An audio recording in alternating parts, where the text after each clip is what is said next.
Bonjour à tous, je vous retrouve aujourd'hui avec une nouvelle vidéo dans laquelle j'ai envie de vous parler de la respiration. Oui, je sais, encore, mais que voulez-vous, c'est un sujet qui me passionne.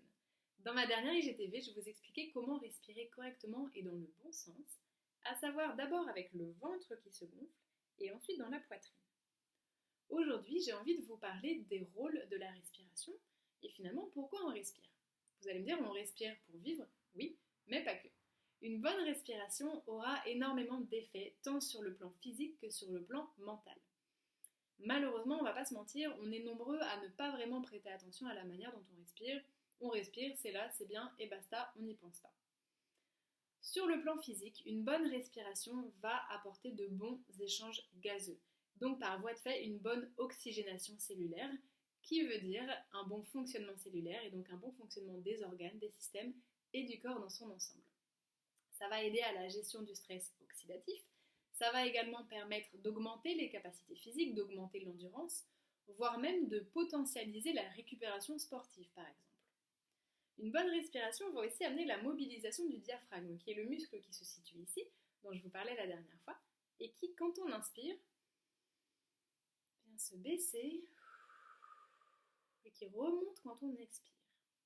Ce diaphragme-là, s'il est bien relâché, bien détendu et bien mobile, va aider à la libération de la cage thoracique, à la libération des tensions aussi dans le dos et au niveau de la colonne vertébrale, mais également un massage des viscères et du ventre et donc un bon transit. Une bonne respiration va aussi stimuler le nerf vague, ça je vous en reparlerai dans un post dédié. Et on peut également venir renforcer son organisme par des outils de respiration spécifiques, comme notamment la respiration Wim Hof, dont je vous parle souvent, que je pratique le matin, qui va venir renforcer l'organisme, renforcer sa tolérance au stress, renforcer ses capacités respiratoires, renforcer son système immunitaire, etc. Là aussi, la méthode Wim Hof, ça mérite un post à part entière et promis, je vous en parle bientôt, je sais que je vous le dis souvent. Une respiration haute et courte va envoyer des signaux de stress au cerveau, tandis qu'une respiration calme et profonde va calmer le système nerveux. Donc du point de vue mental, justement, une bonne respiration va aider à la gestion du stress et faire passer le système nerveux sur un mode parasympathique. Ça, je vous en parlais dans un post que j'ai fait sur le système nerveux. Notre système nerveux a deux modes. Le mode orthosympathique, qui est le mode de l'action, de la fuite, du combat, le mode de la bagarre un petit peu.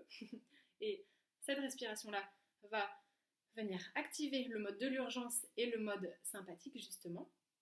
Et on a le mode parasympathique, qui lui est le mode du sommeil, du repos, le mode pendant lequel on se répare, on se restaure, on se repose. C'est le mode dans lequel on est quand on dort ou quand on est très très relaxé.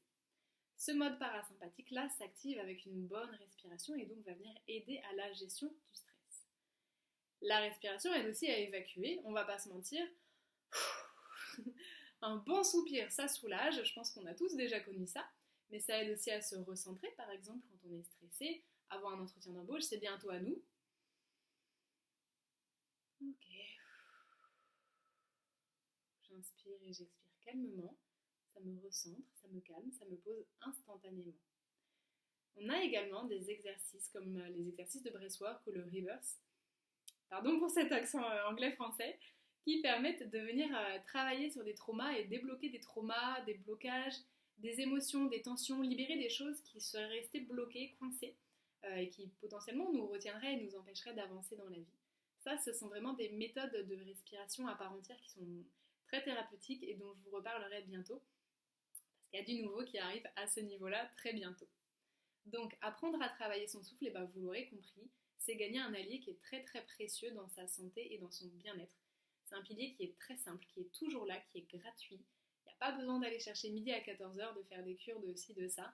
On respire, on a deux poumons, on respire en permanence. Et si on apprend à un petit peu dompter sa respiration, à la maîtriser et en faire un allié, on va faire de beaux progrès dans sa santé et son bien-être. Il ne faut pas oublier qu'on arrive au monde dans une grande inspiration et qu'on quitte ce monde dans un soupir. Entre-temps, notre respiration, elle nous aura accompagnés tout du long.